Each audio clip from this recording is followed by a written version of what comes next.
તો ડાંગ જિલ્લામાં ચોમાસા દરમિયાન નદી, સરોવર, ધોધ, ચેકડેમ સહિતના સ્થળો પર સેલ્ફી લેવા પર પ્રતિબંધ મુકાયો છે। પર્યટન સ્થળો પર સેલ્ફી લેવાના ક્રેઝમાં ઘણીવાર અકસ્માતો સર્જાતા હોય છે, જેમાં લોકોએ જીવ ગુમાવવાની પણ નોબત આવે છે।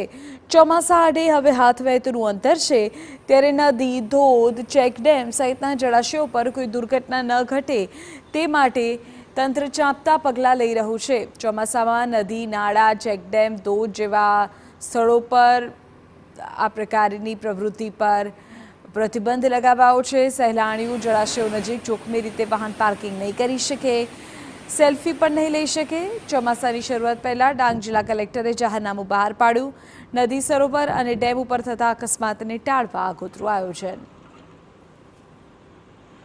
પ્રવાસી વ્યક્તિઓ હોય કે આમ જનતા હોય એ પાણીના પ્રવાહથી સચેત રહે, એટલા માટે અને જનતામાં જાગૃતિ આવે અને તંત્ર કાર્યવાહી કરી શકે તે માટે ભારતીય ફોજદારી કાર્યરીતિ અધિનિયમની કલમ 144 હેઠળ અત્રેથી ડિસ્ટ્રિક્ટ કક્ષાએથી એડીએમ તરીકે જાહેરનામું બહાર પાડવામાં આવ્યું છે, જેથી કરી અને જનતા તેની નોંધ લેશે અને તે સાવચેત અને જાગૃત થશે।